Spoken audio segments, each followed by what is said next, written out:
Allahu Akbar. بنت امین. السلام علیکم مفتی صاحب. وعلیکم السلام ورحمۃ اللہ. میرے مفتی صاحب کچھ فقہی مسائل پر کوسچنز ہیں، دو تین اور دو حدیث ہیں. مفتی منہاج صاحب کی اسٹریم ہوتی ہے ہر منڈے کو. ہفتے ہوتی ہے، منڈے کو سنڈے کو، دونوں دن، تو آپ وہاں جوائن کر کے بٹ میں کافی عرصے سے ریکویسٹ درج کر رہی ہوں، لیکن مجھے کہیں سے جو ہے نا ان کے جواب نہیں مل رہے، تو مفتی میں چاہ منہاج رہی تھی صاحب کا ہم کہ نے آپ کو بتا اگر ایک منٹ رکیے، کائنڈلی ایک مفتی منٹ صاحب رکیے. آپ تھوڑا سا ان کو ایڈریس کر دیتے. اچھا آپ اپنا پہلا سوال رکھیں. پہلا جو سوال ہے وہ میرا مرتد کی سزا کے اوپر ہے. اس پہ میں نے کافی عرصے سے جو ہے نا ریسرچ ہاں کی ہوئی ہے، بس ٹھیک دو ہے. حدیث ہیں جن کی مجھے سمجھ نہیں آ رہی، وہ اچھا پوچھنا چاہ بولے، رہی ہوں. جی بولے کیا حدیث ہے؟ سب سے پہلے سنن نسائی کی جو حدیث ہے 4062، اسی طرح دوسری 4064.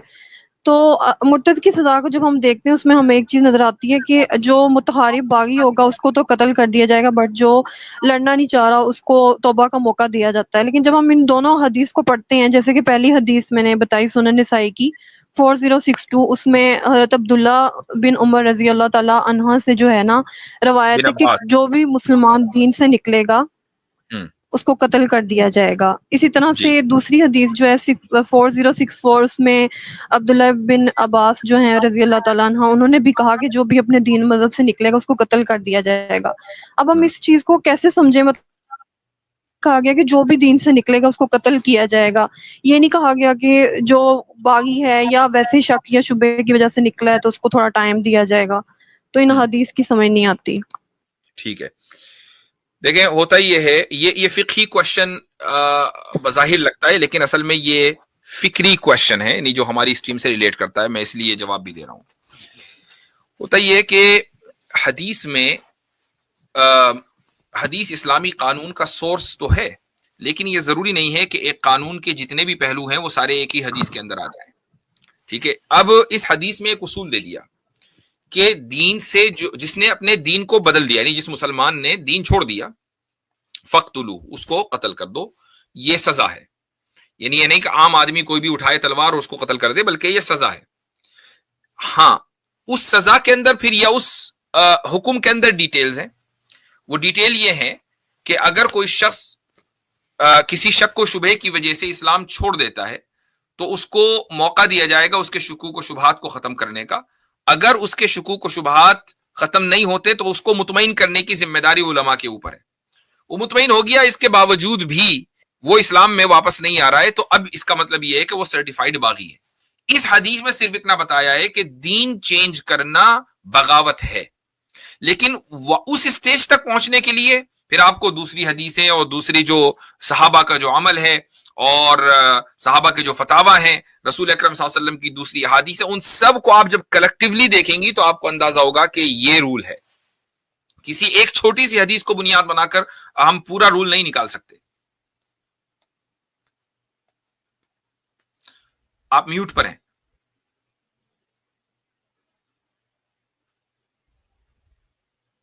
انمیوٹ کریں سسٹر اپنے آپ کو. انمیوٹ کیجئے.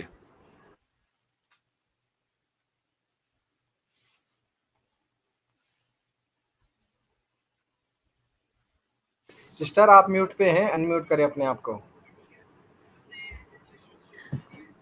جی وہ آواز کٹ گئی تھی مفتی صاحب کی تو سینٹر سے سمجھ نہیں آیا.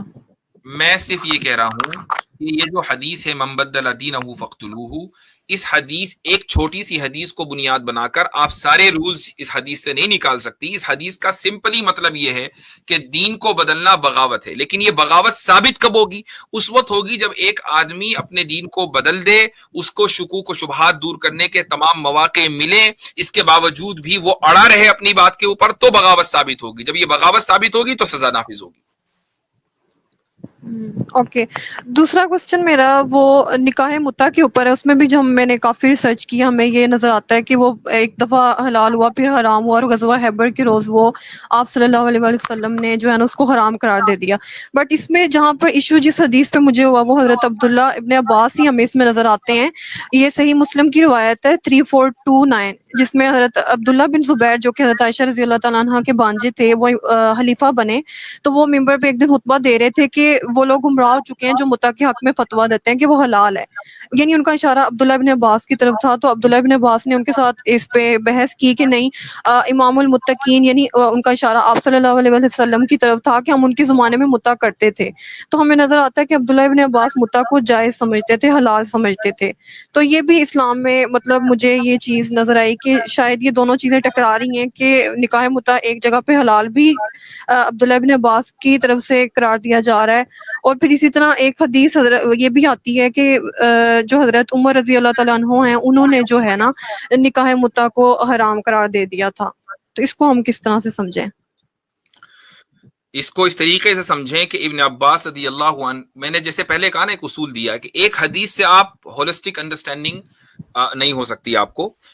ابن عباس رضی اللہ عنہ نے جب تک متعہ کے جواز کا فتویٰ دیا یہ اس وقت تک تھا جب تک خود ان کے علم میں نہیں تھا کہ آپ صلی اللہ علیہ وسلم نے اس کو حرام قرار دے دیا تھا. اس میں آپ اس میں دو روایتیں آپ کے سامنے پیش کر رہا ہوں، اور ایک تو طبرانی کی روایت ہے جس میں خود ابن عباس ہے. ابن عباس یہ کہتے ہیں کہ کانت المتعۃ فی اول الاسلام، متعہ ابتدائی اسلام میں جائز تھا، اس کا مطلب اب جائز نہیں ہے. اس کے بعد بیہقی میں امام زہری کے طریق سے روایت ہے کہ ما مات ابن عباس حتی رجع عن هذه الفتیہ، کہ ابن عباس رضی اللہ عنہ نے مرنے سے پہلے، وفات سے پہلے، اپنے انتقال سے پہلے اس فتوے سے رجوع کر لیا تھا. یعنی یہ حتمی بات ہے کہ وہ رجوع کر کے ان کا انتقال ہوا ہے. اور یہی صرف بیہقی میں نہیں ہے، ابو عوانہ نے بھی اپنی صحیح میں یہ بات لکھی ہے. تو اگر آپ نے متع کے اوپر تحقیق کی ہے، ریسرچ کی ہے، تو ریسرچ میں یہ بات بھی تو آئی ہوگی نا کہ ابن عباس نے رجوع کیا تھا. وہ سامنے آیا آپ کے؟ جی وہ سامنے آیا تھا، بٹ وہ انجینئر محمد علی مرزا ہیں تو وہ کہتے ہیں کہ نہیں، یہ جو روایت ہے مسند ابی عوانہ کی جو آپ کہہ رہے ہیں کہ یہ ضعیف ہے، مطلب صحیح نہیں ہے، کہ ثابت ہی نہیں ہے. اس لیے شیعہ جو ہے وہ پھر کہتے ہیں کہ مسلمانوں اہل سنت کے خلاف جو ہے پروپیگنڈا کر رہے ہوتے ہیں کہ عبداللہ ابن عباس کو تو آپ صلی اللہ علیہ وسلم نے اتنا ان کو حکمت کے لیے دعا بھی کی تھی، وہ اتنے مطلب جیے صحابہ تھے، تو آپ ان کی بات کیوں نہیں مانتے؟ اہل تشیع ہم پہ یہ جو الزام لگاتے ہیں. انجینئر محمد علی مرزا یہ کہہ رہے تھے. انجینئر مرزا سے کہیں خود ہی متع کر لیں بھائی. یعنی اگر اتنی حرکتیں کرنی ہیں خود ہی کر لیں پہلے، پھر اس کے بعد دوسرے کو اوپر اہل سنت کے اوپر اعتراض کریں. ایک چیز یہ ہوتی ہے، میں ایک اصول بتا دوں، اصل میں یہ جو انجینئر ہے نا یہ اصولوں سے کوڑا ہے بالکل، اس کو کچھ نہیں پتا، کچھ بھی تو نہیں پتا. دیکھیں جو چیز کسی ایک طبقے میں، اہل سنت کا طبقہ ہو یا امت کا، کسی ایک طبقے میں مثلا اگر قبول عام حاصل کر لے تو اب جو ضعیف روایت ہے اس کو بھی قبول کیا جائے گا. ضعیف روایت کو بنیاد بنا کر یہ نہیں کہا جائے گا کہ پوری امت جائے بھاڑ میں، ہم تو اس روایت کی بنیاد پر چونکہ روایت ضعیف ہے لہٰذا یہ حکم ثابت نہیں ہے. یہ اصول ہے باقاعدہ اصول حدیث کا کہ، اور اس کو یہ ہر ایک کو نہیں پتا ہوتا.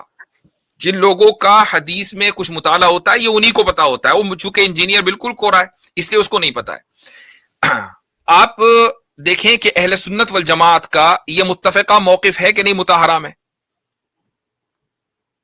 ہاں جی اتفاق. اچھا، اب اگر ابن عباس کی کوئی روایت، حالانکہ میں نے ابھی ابو عوانہ کی روایت کی تحقیق نہیں کی، میں نے تھوڑی دیر کے لیے آن دا فیس ویلیو میں مان لوں کہ ابن عباس کی ابو عوانہ والی روایت ضعیف ہے، let it be like that. جب اہل سنت کا اس کے اوپر اتفاق ہو گیا کہ ابن عباس کے متع منسوخ ہو گیا تھا اور متع حرام ہے، تو اب اس ضعیف روایت کو بھی استشہاداً قبول کیا جائے گا. یہ اصول ہے حدیث کا.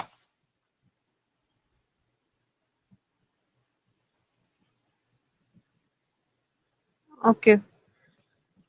اور یہ اصول امام مالک کا ہے، امام مالک نے دیا یہ اصول.